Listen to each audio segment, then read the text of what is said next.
मैं सरोज कुरील, घाटमपुर विधायक, कानपुर नगर से 218 से मैं विधायक हूँ और मैं गठबंधन अपना दल से मैं विधायक हूँ।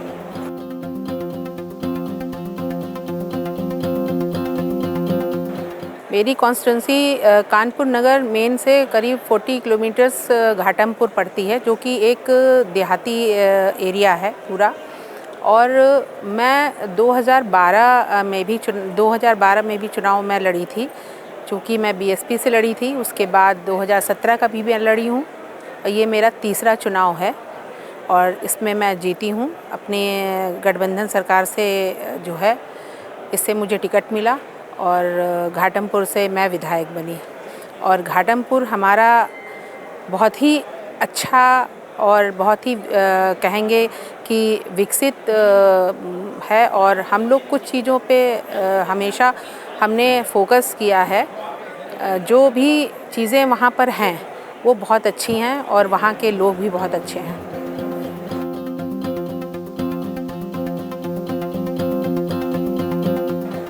मैं 2010 में मैं ग्राम पंचायत से क्षेत्र पंचायत का मैंने चुनाव लड़ा और मैं जो है ब्लॉक प्रमुख बनी, निर्विरोध मैं चुनी गई। और उसके बाद मैं 2012 का मैंने विधानसभा का चुनाव लड़ा घाटमपुर से और कुल 556 वोटों से मैं हारी थी। और उसमें ये रहा कि क्योंकि हम लोग के घर एक गृहिणी के रूप में रहते थे पहले, चूँकि मैं एडवोकेट भी हूँ, तो मैंने एक चीज़ और देखी कि गृहिणी जो होती है वो सब चीज़ को मैनेज करके क्योंकि मैनेज करके चलती है। जिस तरह से वो अपना घर मैनेज करती है उसी तरह से उसको मैनेज करना पड़ता है। मुझे जब चुनाव के लिए मुझसे बोला गया तो मुझे ये डर लगा कि मैं मैनेज कैसे करूँगी, इतना बड़ा चुनाव है विधानसभा का। लेकिन मेरे पति ने और मेरे पूरी विधानसभा के लोगों ने मुझे बहुत सपोर्ट किया। हालांकि कुछ वोटों से मैं रह गई थी, लेकिन सपोर्ट बहुत अच्छा था और वो आज तक हमारा चल रहा है सबसे।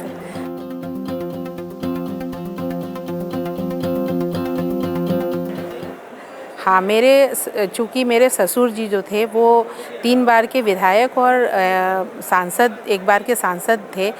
उन्हीं के पद चिन्हों पे चल करके, और वही मेरे आइडियल और मेरे पति मेरे आइडियल 2 लोग हैं।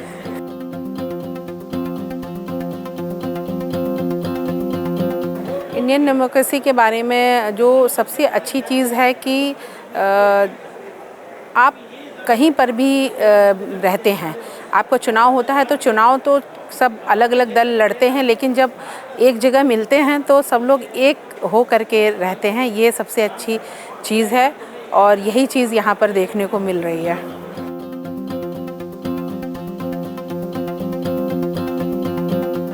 हाँ, मेरी एक फ़िलॉसफ़ी ये है कि अपने जिस भी क्षेत्र में रहिए, एक तो सत्यता के साथ रहिए। अपने जो भी आपके जो भी ग्रामीण के लोग हैं वो हमेशा कभी भी झूठ पे विश्वास नहीं करते हैं। यदि आप उनसे सत्य बोलेंगे कि यदि आपका काम नहीं हो रहा है या हो रहा है, सही बोलेंगे, तो वो थोड़ा सा तो चीज़ें लगती हैं कि ख़राब होंगी, लेकिन वो एक्चुअल में ख़राब नहीं होती। वो इस चीज़ से खुश होते हैं कि आपने सत्य बोला। और हमेशा मीठा बोलिए, जो कि आपको आगे चल कर के बहुत आपके लिए वो फ़ायदेमंद रहता है। क्योंकि कभी भी आप क्रोध में बोलेंगे तो आपकी पब्लिक जो है वो आपसे नाराज़ होगी धीरे धीरे। आप हमेशा जब भी उनके फ़ोन्स आएँ या आपके सामने वो समक्ष हैं तो उनसे मीठा बोलिए। मीठा बोलने का मतलब है कि उनके जैसा कि वो चाहते हैं उस तरह से उनके संग पेश आइए, तब वो आपका सपोर्ट करेंगे और आपके लिए पूरी सत्यता से आपके लिए हमेशा लगे रहेंगे।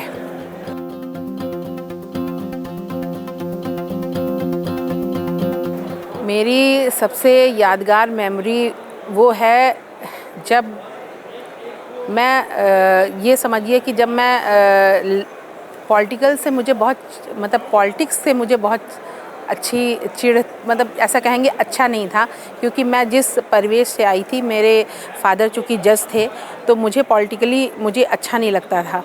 और मैं चाहती थी कि मैं मतलब जुडिशरी में ही जाऊं, लेकिन मुझे पॉलिटिक्स में मुझे आना पड़ा। और पॉलिटिक्स में आकर के बहुत मतलब कि काम के साथ साथ आपको वो चीज़ मिली जनता के द्वारा, वो आसानी से जल्दी किसी को नहीं मिलती है। आप जनता का विश्वास लेते हो तो जनता आपके लिए पूर्ण रूप से खड़ी होती है और आपको बहुत प्यार देती है। सभी चाहे वो हमारे उस क्षेत्र के जो हमारे अधिकारी हों, चाहे हमारी जनता हो, चाहे हमारे साथ चलने वाले कोई भी लोग हों, वो यदि आपको तभी सपोर्ट करेंगे जब आपका सपोर्टेबल आपका व्यवहार रहेगा। आप व्यवहार अगर सबके संग अच्छा नहीं करेंगे, जो जैसा हो उसको वैसे ही ट्रीट करना चाहिए, ये एक पॉलिसी में होना चाहिए। यदि सामने वाला अच्छे से बात कर रहा है, उसके संग अच्छे से बात करो और 100% आपको उसका रिज़ल्ट बढ़िया मिलेगा। यदि आप सही बोलते हैं, यदि आप कठोर वर्क करते हैं, जाति के तरफ नहीं, आप उसके व्यक्तित्व के तरफ, उसके कर्म के तरफ आप ध्यान रखिए, बस और कुछ नहीं।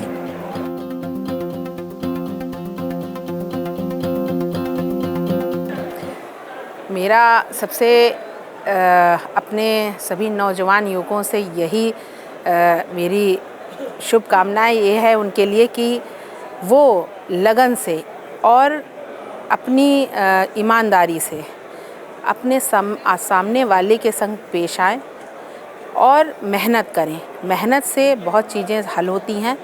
पॉलिटिक्स में बहुत सारे नौजवान युवक युवतियाँ आ रही हैं, उनको अपने लक्ष्य को निर्धारित करना चाहिए कि हमें ये करना है और सही राह पे चल करके, गलत राह पे चल करके कोई भी लक्ष्य की बहुत पूर्ति नहीं होती है। यदि आप सही चलेंगे तो आप अंतिम छोर तक ज़रूर पहुंचेंगे। यही मेरी आजकल के नौजवान युवक युवतियों के लिए एक विशेष तौर पे सलाह है।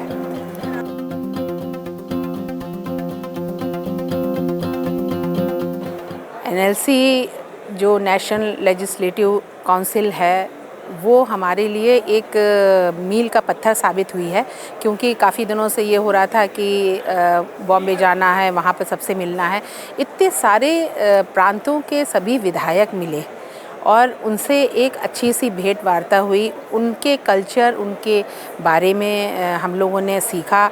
जो भी बगल में बैठता था उससे हम लोग सीखते थे कि नहीं, हाँ, जहाँ हम लोग रह रहे हैं जिस होटल में, वहाँ पर दूसरे प्रांत के लोग हैं, तो सभी को एक छत के नीचे लाना ये एक बहुत बड़ी उपलब्धि है। और मैं चाहती हूँ कि ये हमेशा इसी तरह से हमेशा समय समय पर होता रहे, जिससे कि लोगों में प्रेम व्यवहार, एक दूसरे के प्रति ईमानदारी और सच्चाई और एक अच्छे एक दूसरे के प्रति जो एक हृदय में रहता है कि कभी भी कटुता नहीं आनी चाहिए एक दूसरे को देख करके। तो दल नहीं यहाँ पर होना चाहिए, यहाँ पर प्रेम व्यवहार होना चाहिए एक दूसरे से। Thank you so much.